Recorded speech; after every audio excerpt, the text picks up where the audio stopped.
Assalamualaikum warahmatullahi wabarakatuh. Nama saya Nur Ainur Balkis binti Muhammad Asri.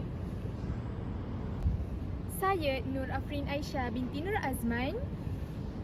Dan saya Nur Aina Mardia binti Muhammad Rizwan. Kami dari kelas Pai A.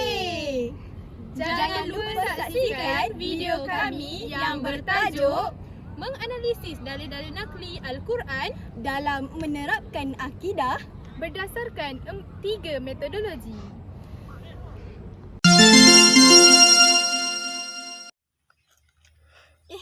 Hai. Sekarang kamu semua bersama saya untuk mengenali tajuk metodologi kita yang pertama, iaitu kebebasan akal daripada berfikir dan taklid. Apa maksudnya? Taklid itu apa pula? Mesti semua tertanya-tanya kan? Jom kita kenali tajuk kita pada hari ini. Subhanallah, indahnya pemandangan di sini. Tumbuh-tumbuhan pun semua subur-subur belaka. Itulah konsep berfikir menggunakan akal. Al-Quran telah mengajak manusia untuk berfikir terlebih dahulu sebelum kita menerima sesuatu akidah. Di dalam firman Allah Subhanahu Wa Taala, surah Muhammad, potongan ayat ke-19, A'udzubillahi minasyaitonirrajim. Fa innahu la ilaha illallah. Maksudnya, maka ketahuilah tiada Tuhan yang berhak disembah melainkan Allah Subhanahu Wa Taala. Menurut dalil ini, jelaslah bahawa Al-Quran telah mengajak manusia untuk berfikir terlebih dahulu sebelum menerima bulat-bulat sesuatu akidah tersebut. Al-Quran telah menerapkan akidah ke dalam diri manusia dengan membebaskan daripada taklid. Taklid tu apa ya? Taklid ialah mempercayai sesuatu kepercayaan tanpa mengetahui kebenaran dan mengkajinya terlebih dahulu. Untuk pengetahuan semua, Al-Quran telah melarang umat Islam mempercayai sesuatu perkara tanpa mengkaji dan mengetahui kebenarannya terlebih dahulu. Penting kan berfikir ni? Dengan berfikir, kita dapat membezakan kebaikan dan keburukan. Semua fikir yang baik-baik je tau. Husnuzon ya.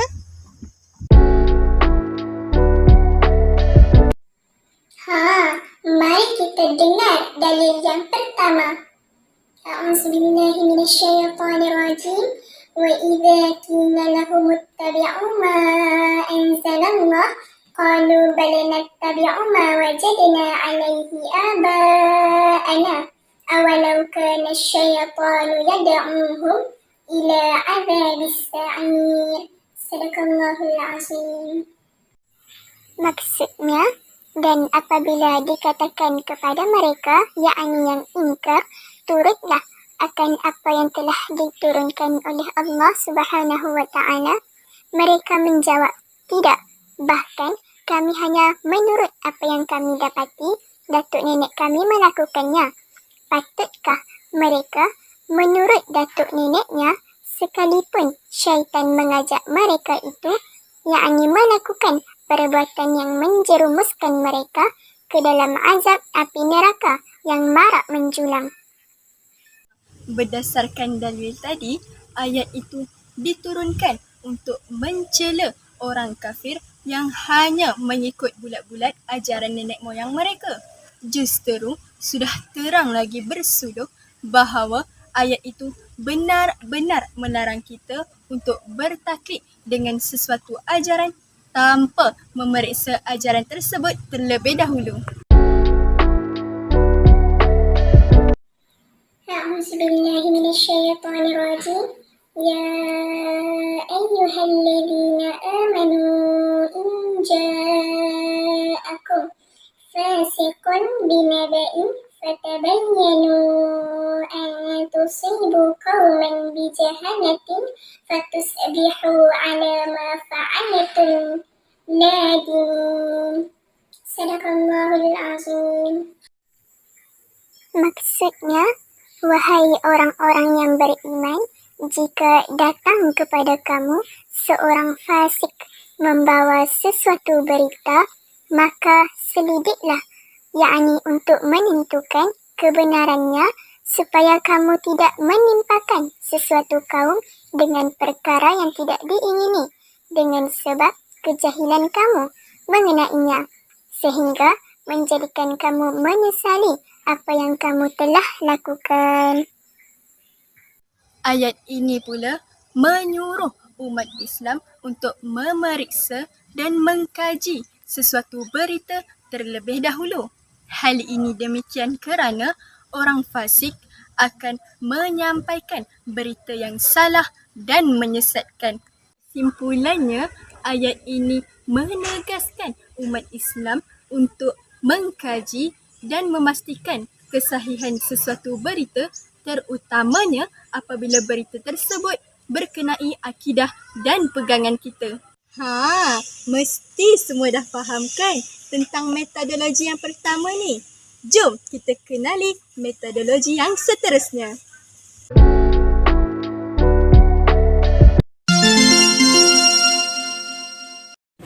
Metodologi kedua, menggunakan akal untuk berfikir dan menganalisis menerusi alam nyata.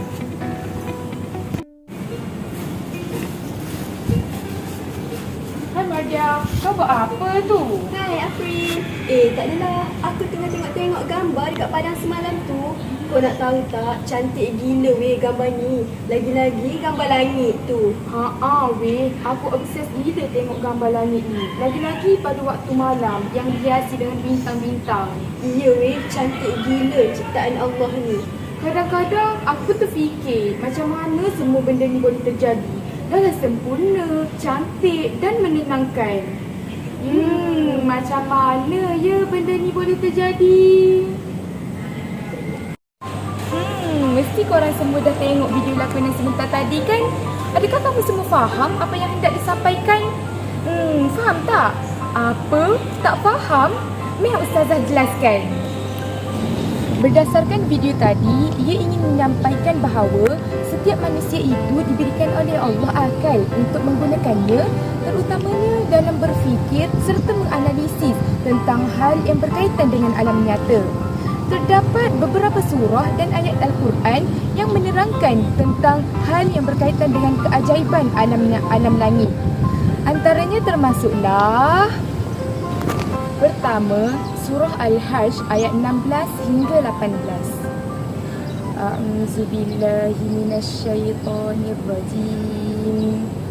Bismillahirrahmanirrahim. Walaqad ja'alna fis samaa'i burujan wa zayyannaha lin-nazirin.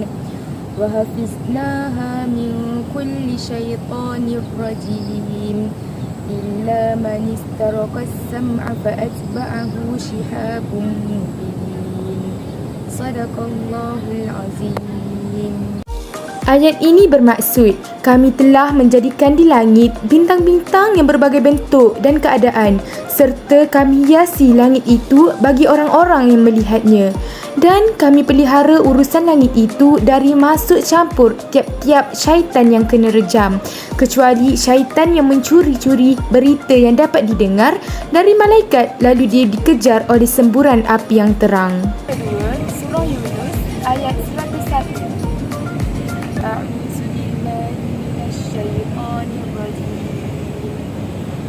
Bismillahirrahmanirrahim.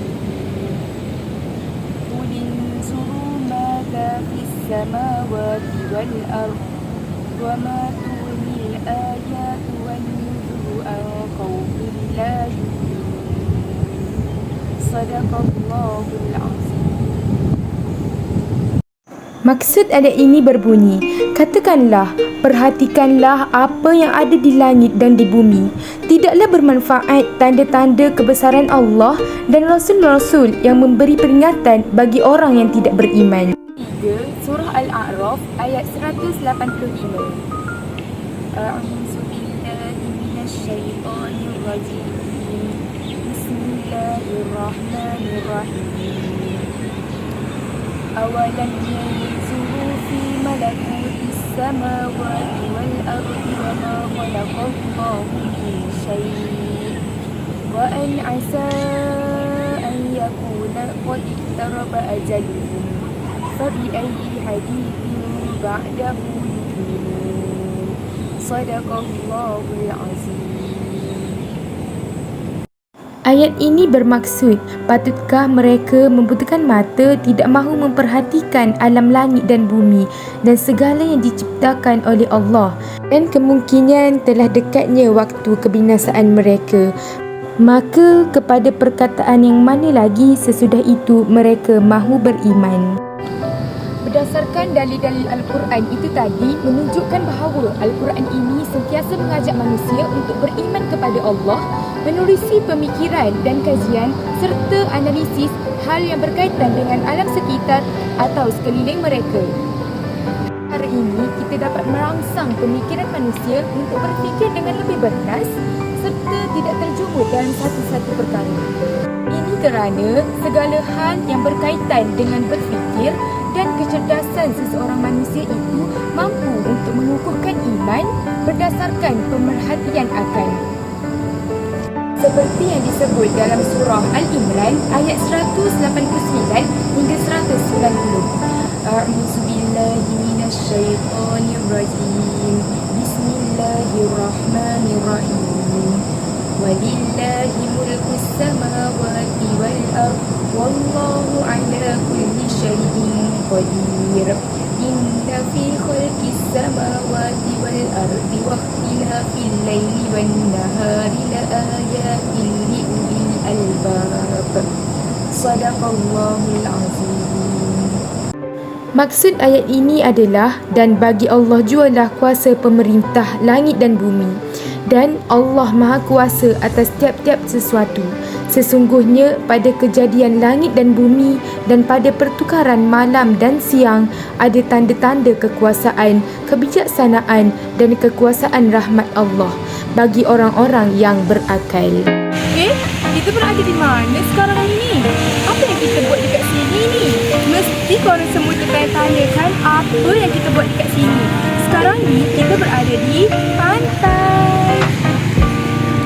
Cantik kan pantai ni? Okey, sebelum kita menikmati segala keindahan dan ciptaan Allah ini, saya nak bagi satu contoh kegunaan akal yang Allah berikan kepada manusia terutamanya dalam berfikir. Berdasarkan surah Al-Baqarah ayat 164 yang berbunyi,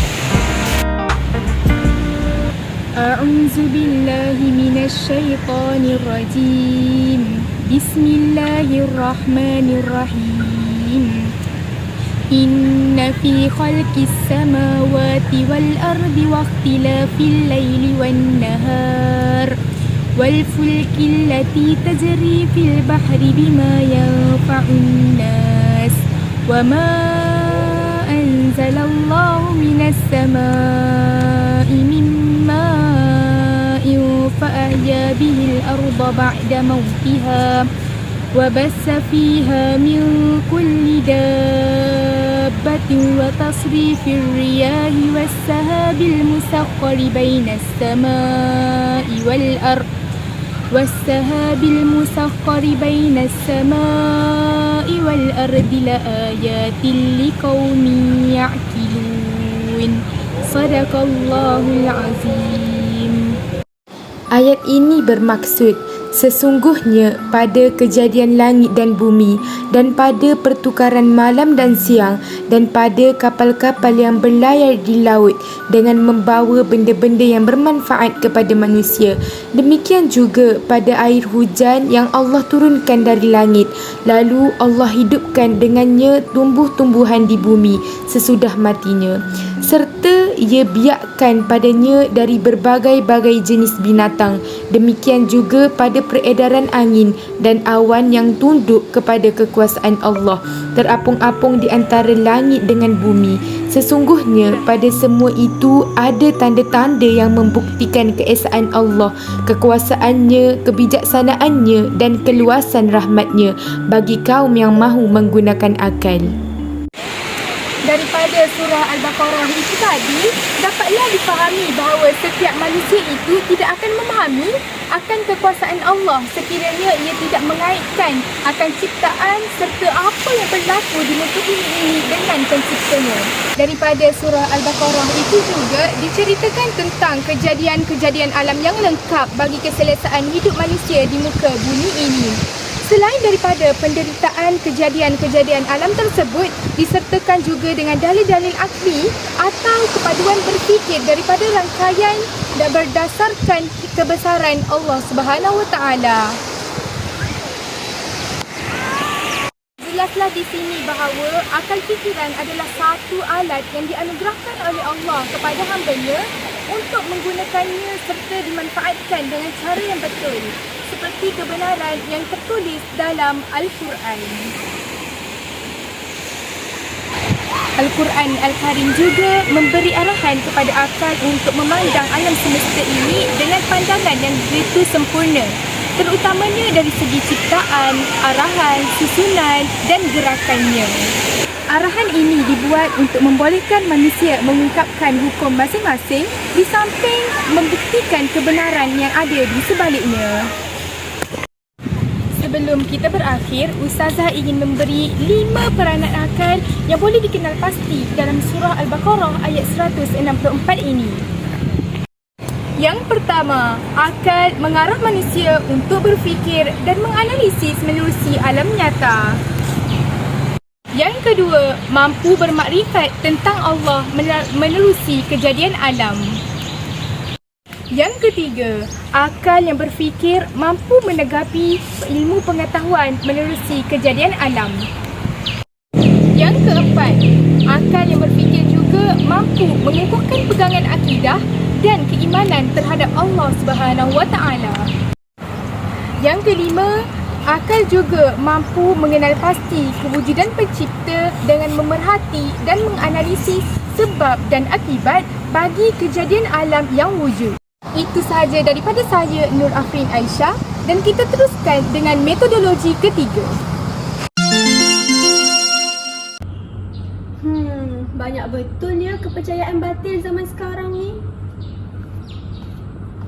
Ustazah. Ya, kenapa? Boleh tak Ustazah tolong ceritakan dekat saya tentang kepercayaan batil?